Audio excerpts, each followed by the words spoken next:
T-G-I-T. Thank goodness it's Thursday! Go! Kyle, go! Kyle! You've made it through another full week of summer school, and ladies and gentlemen, we are at the halfway point. Do a celebration dance.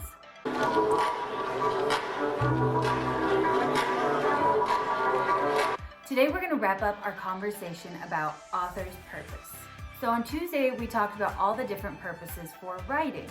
Yesterday, we talked about how you can figure out the author's purpose, even if it's not stated directly or immediately clear to you. Today, we're going to talk about that final step. Now that I've figured out the author's purpose, what do I do with that information? I've said the past 2 days that understanding the author's purpose changes how you read. And you might be like, but how?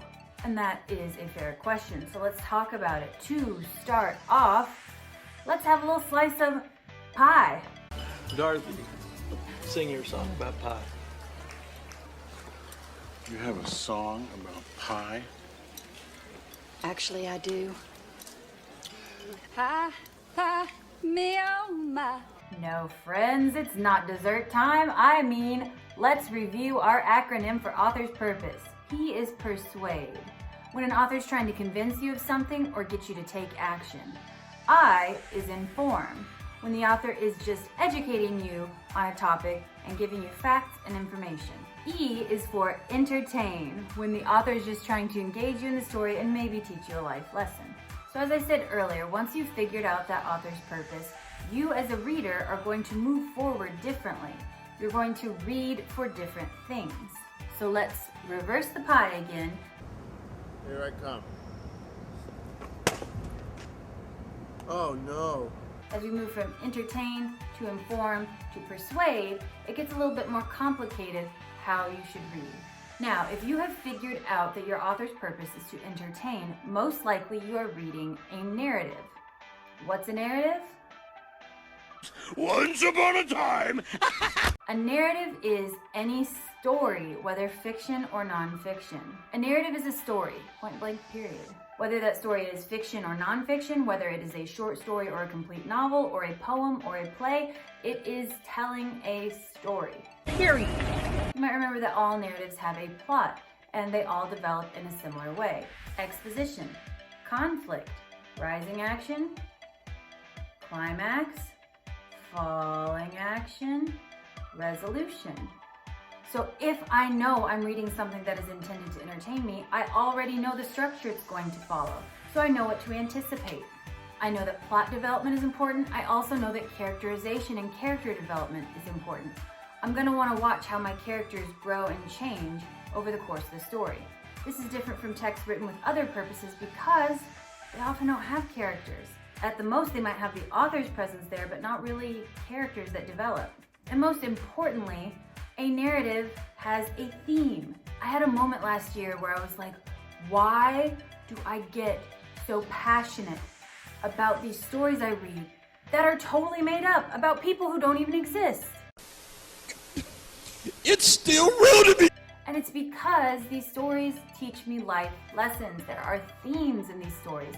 Themes are the whole reason we read narratives. So, it's important to discern the theme. We rarely have the gift of the author just saying, the theme of the story is. We have to figure it out from the events of the story and the lessons the characters learn. So, if I don't know I'm reading a piece for entertainment until I'm all the way done and at the end, I might not be looking for the things that are going to help me figure out the theme. So it's important that once I identify that my piece is for entertainment, I'm thinking of plot development, I'm watching how my characters change and grow, because those two things help me figure out the theme of the story. If I'm reading a text and the author's purpose is to inform, I'm not going to worry about literally any of the things I just described. Informational texts do not have any of those qualities of a narrative. There's no plot, no characters, no theme. So, throw that out the window.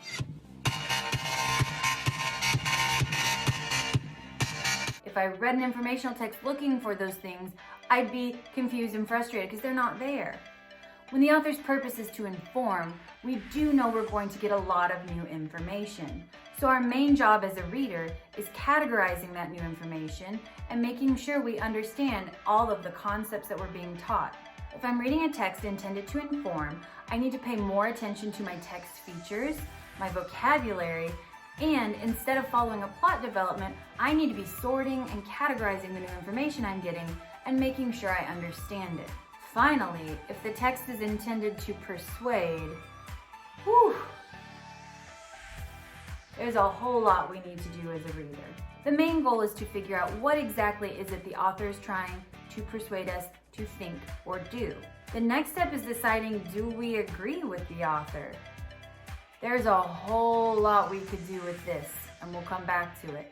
But I need to decide, is my author even an expert on this topic to know what he or she is talking about, or qualified to tell me to do this thing or think this way? I also need to evaluate the evidence or reasoning the author presents. Is this enough for me to agree with you?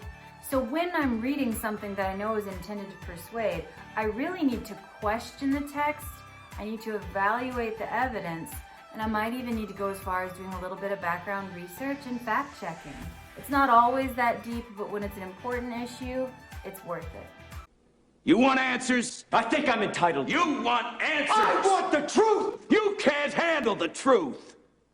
So to recap, when I'm reading a text that's intended to entertain, I need to buckle up and enjoy the ride. I'm watching the plot and the characters develop so that I can figure out the theme of the story. When I'm reading a text that's intended to inform, I need to open the file drawer of my brain and get ready to sort and store all the facts and information I'm gaining.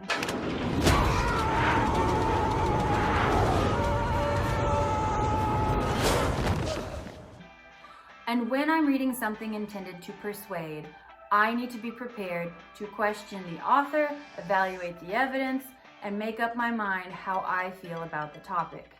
Can I trust what I'm being told or not? So I hope that helps you understand why it's so important to understand the author's purpose early on in your reading, because when you look at them side by side, all three are asking you to do very different things as a reader. Pie, me oh my, I love pie. So we're gonna go practice with this some more, but remember, with author's purpose, you always gotta be asking, Why? Why? Why? Why? Why? all right, see you in a second.